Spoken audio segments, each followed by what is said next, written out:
ಇವತ್ತು ಯಾವುದೇ ನೇಮಕಾತಿಗಳ ವಿಚಾರಕ್ಕೆ ಬಂದರೂ ಕೂಡ ರಾಷ್ಟ್ರ ಅಧಿಕಾರಿಗಳಿಂದ ರೈತ ವಿದ್ಯಾರ್ಥಿಗಳಿಗೆ ಸೀಟ್ಗಳು ಸಿಗ್ತಿಲ್ಲ. ನಿತೀಶ್ ಯಾದವ್ ನೋಡಿದ್ರೆ ತುಂಬ ದೊಡ್ಡ ಮಟ್ಟದಲ್ಲಿ ಆಲಿಸ್ಕೊಳ್ತಿದೆ. ತಾವೇನು ಇದು ಸತ್ಯನೇ, ಯಾರು ಕೂಡ ಸುಳ್ಳು ಅಂತ ಹೇಳಿಕ್ಕಾಗಲ್ಲ.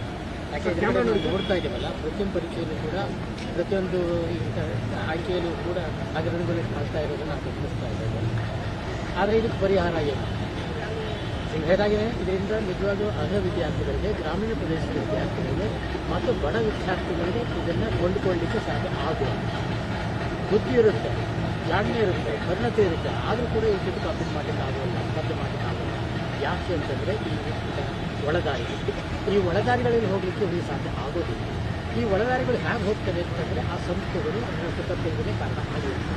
ಇಲ್ಲ ಇಲ್ಲಿ ಹೇಗೆ ಹೋಗುತ್ತೆ? ಈ KPSC ತಗೊಂಡಿದೆ. KPSC ಹಾಗಾದರೆ ನಾನು ಕೂಡ ಎಕ್ಸಾಮಿನೇಷನ್ ಹೋಗಿದೆ. ನಮಗೆ ಬರೋದು ಯಾವುದಕ್ಕೆ ಅಂತಂದರೆ ಪರೀಕ್ಷೆಗಳಿಗೆ ಇಂಟರ್ವ್ಯೂ ಮಾತ್ರ ಬರ್ತದೆ. ಮುಂಚೆ ಏನಾಗ್ತಾ ಇತ್ತು, 100 ಮಾರ್ಕ್ಸ್ ಇರ್ತಾ ಇದ್ರು, ಈಗ 25 ಕೇಳ್ತಾರೆ. ಯಾಕೆ ಈ ಥರ ಆಗಬಾರ್ದು ಅನ್ನೋ ಕಾರಣ. ಅಲ್ಲಿಯೂ ಕೂಡ ಕೆಲವು ಟೈಮು ಇಷ್ಟು ಕೊಡಿ ಅನ್ನೋದ್ರಲ್ಲಿ ಬರುತ್ತೆ. ಬಟ್ ನಾವು ಹೊರಗಿನಿಂದ ಹೋದವರು ಗಟ್ಟಿಯಾಗಿ ನಿಂತ್ಕೊಂಡ್ರೆ ಅದಕ್ಕೆ ಅವಕಾಶ ಕೊಡಲಿಕ್ಕೆ ಸಾಧ್ಯ ಆಗುತ್ತೆ. ಆದರೆ ನಾವು ಎಷ್ಟು ಮಟ್ಟಿಗೆ ಮಾಡ್ಬೋದು? 25 ಮಾರ್ಕ್ಸಿಗೆ ಮಾತ್ರ. 25 ಮಾರ್ಕ್ಸಿಗೆ ಬಂದಾಗ ನಾನಂತೂ ಮಾಡ್ತೇನೆ. ಯಾರು ನೇಮಕ್ಕೆ ಹೋಗ್ತಾರೆ ಮಾಡಿ ನೋಡ್ಕೊಂಬಿಟ್ಟು ಅದಕ್ಕೆ ತಕ್ಕಂಥ 25ಕ್ಕೆ 20 ಕೊಡ್ಬೇಕು, 14 ಕೊಡ್ಬೇಕು. ಅದನ್ನು ಸರ್ ಇದಕ್ಕೆ 20 ಕೊಟ್ಬಿಡೋಣ, ಆಗೋಲ್ಲ ರೀ.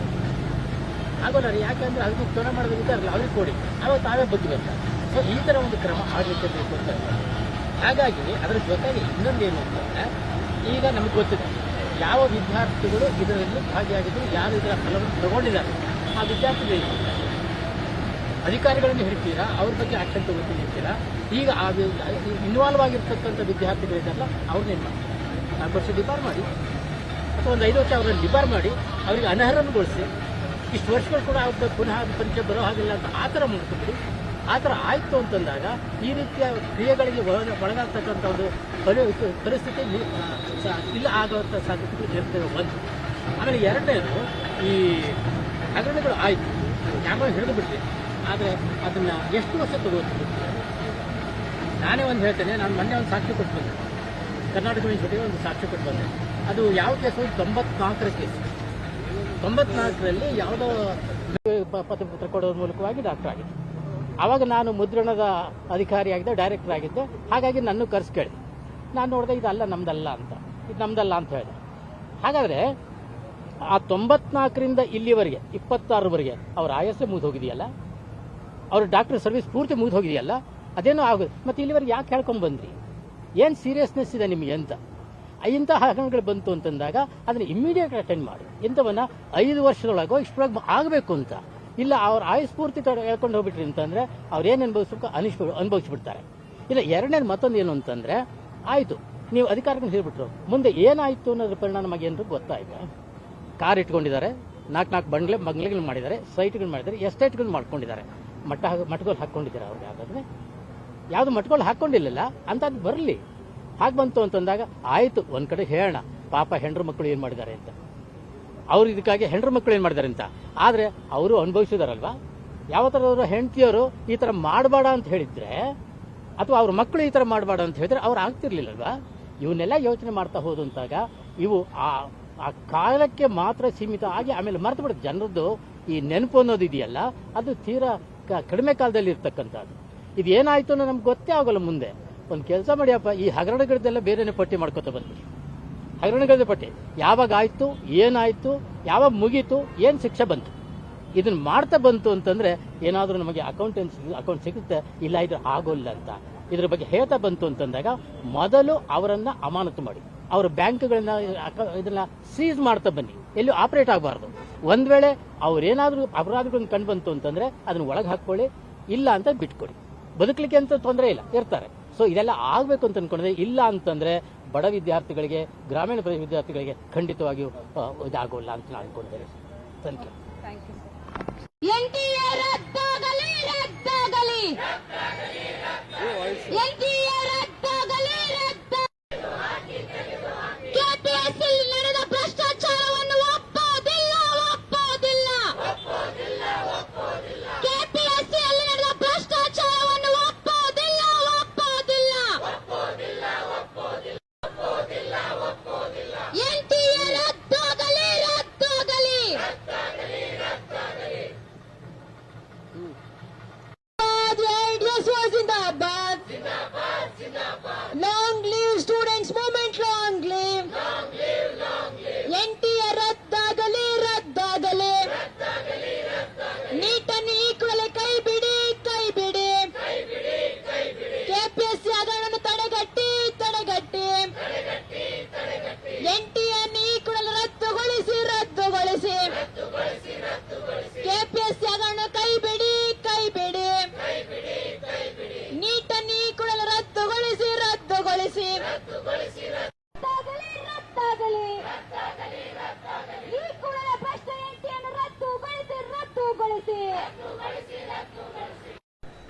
ವಿದ್ಯಾರ್ಥಿಗಳ ಭವಿಷ್ಯದ ಚೆಲ್ಲಾಟ ಆಡುತ್ತಿರುವ ಸರ್ಕಾರಗಳಿಗೆ ಧಿಕ್ಕಾರ.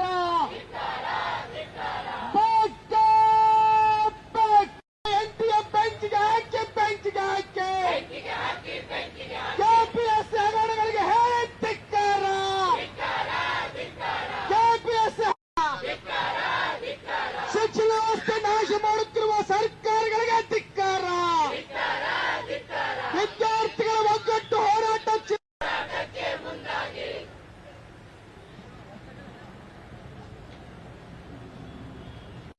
ಸರಣಿಯಾಗಿ ಒಂದೊಂದು ಪತ್ರಿಕೆಗಳು ಇವತ್ತು ಸೋರಿಕೆ ಆಗ್ತಾ ಇದೆ.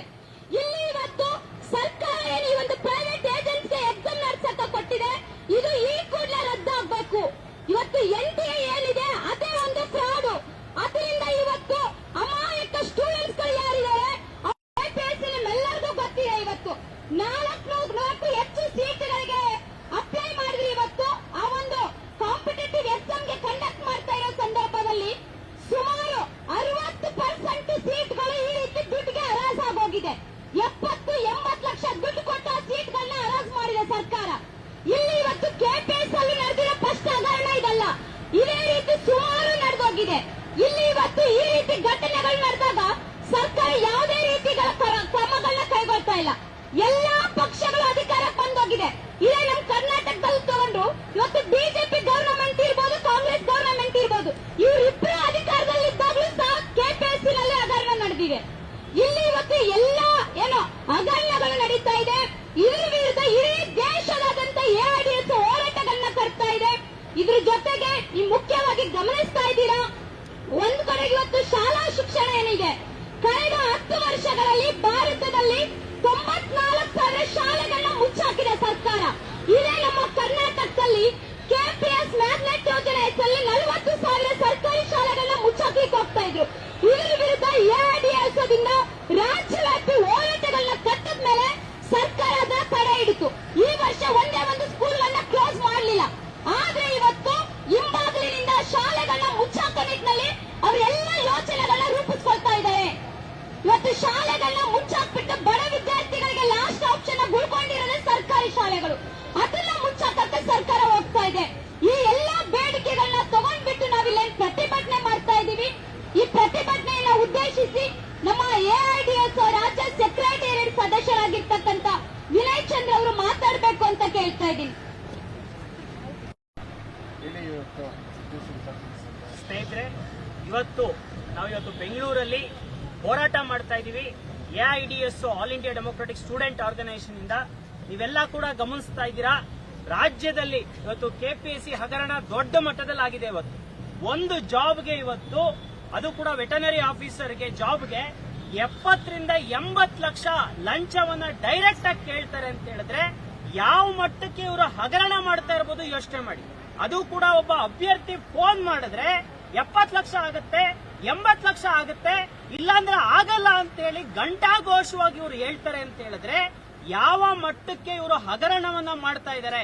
ಇದನ್ನ ವಿರೋಧಿಸಿ ಅದ್ರ ಜೊತೆಗೆ ಇವತ್ತು NTA ನ್ಯಾಷನಲ್ ಟೆಸ್ಟಿಂಗ್ ಏಜೆನ್ಸಿ 10 ವರ್ಷಗಳ ಕಾಲ ನೀಟ್ ಕ್ವಶನ್ ಪೇಪರ್ ಲೀಕ್ ಆಗಿ ಕಾರಣ ಆಗಿರುವಂತ ಈ ಏಜೆನ್ಸಿನ ರದ್ದುಗೊಳಿಸಬೇಕು.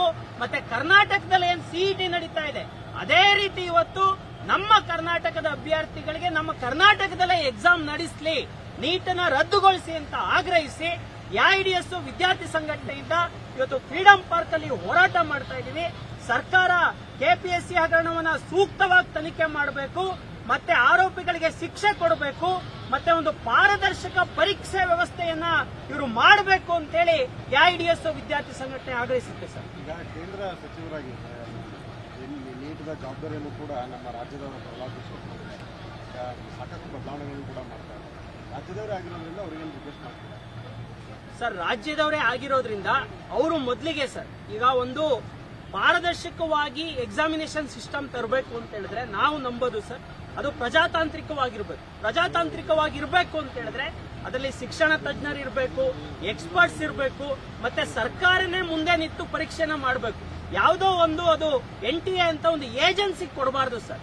ಇವಾಗ್ಲೂ ಕೂಡ ನೀವು ನಂದನ್ ನಿಲೇಕಣಿ ಅವ್ರನ್ನ ಇವತ್ತು ನೇಮಕ ಮಾಡಿದ್ದಾರೆ. ಅದಕ್ಕಿಂತ ಹೆಚ್ಚಾಗಿ ನಾವು ಎಕ್ಸ್ಪರ್ಟ್ಗಳನ್ನ ನೇಮಕಾತಿ ಮಾಡಿ ಸರ್ಕಾರ ಕ್ರಮ ವಹಿಸಿ ಅಂತ ಹೇಳ್ತೀವಿ ಸರ್. ಇವತ್ತು ನೀವು ಗಮನಿಸಿ, ಒಂದು ಏಜೆನ್ಸಿ ಅಂತ ಹೇಳಿದ್ರೆ ಅದರಲ್ಲಿ ಎಕ್ಸ್ಪರ್ಟ್ಗಳಿರ್ಬೇಕು. ಈಗ ಕರ್ನಾಟಕದ ಒಬ್ರು ಮೆಂಬರ್ಸ್ ಇಲ್ಲ, ಸ್ಟೇಟ್ ರೆಪ್ರೆಸೆಂಟೇಟಿವ್ ಇಲ್ಲ, ಅಂತ NTA ಅಬಾಲಿಷ್ ಮಾಡಬೇಕು ಅಂತ ನಾವು ಹೇಳಕ್ ಇಷ್ಟಪಡ್ತೀವಿ. KPSC ವಿಚಾರಕ್ಕೆ ಸಾಕಷ್ಟು ಬೆಳವಣಿಗೆಗಳಾಗ್ತಾ ಇದೆ. IIC ಏನು ಕಂಟ್ರೋಲರ್ ಇದ್ರು ಕೂಡ ಜ್ಞಾನೇಂದ್ರ ಅವರು ಕೂಡ ಪತ್ತೆ ಇಲ್ಲ. ಹಿಂದೆ ಕೂಡ ಅವ್ರ ವಿರುದ್ಧ ಸಾಕಷ್ಟು ಕೇಸ್ ಸರ್. ನಾವ್ ಹೇಳುವಂತದ್ದು KPSCನೇ ವಜಾಗೊಳಿಸ್ಬೇಕು ಸರ್. ವಜಾಗೊಳಿಸಿ ಒಂದು ಹೊಸ ಸಿಸ್ಟಮ್ನ ತರಬೇಕು. ಈಗ ನಾವು ಸುಮ್ಮನೆ ಒಂದು ಎಕ್ಸಾಂಪಲ್ ಹೇಳಿದ್ರೆ ಸರ್, CET ಎಲ್ಲಾ ಸರ್ಕಾರ ಇದ್ದಾಗ್ಲೂ CET ಇದೆ, ಅಂದ್ರೆ KA ಬೋರ್ಡ್ ಇದೆ.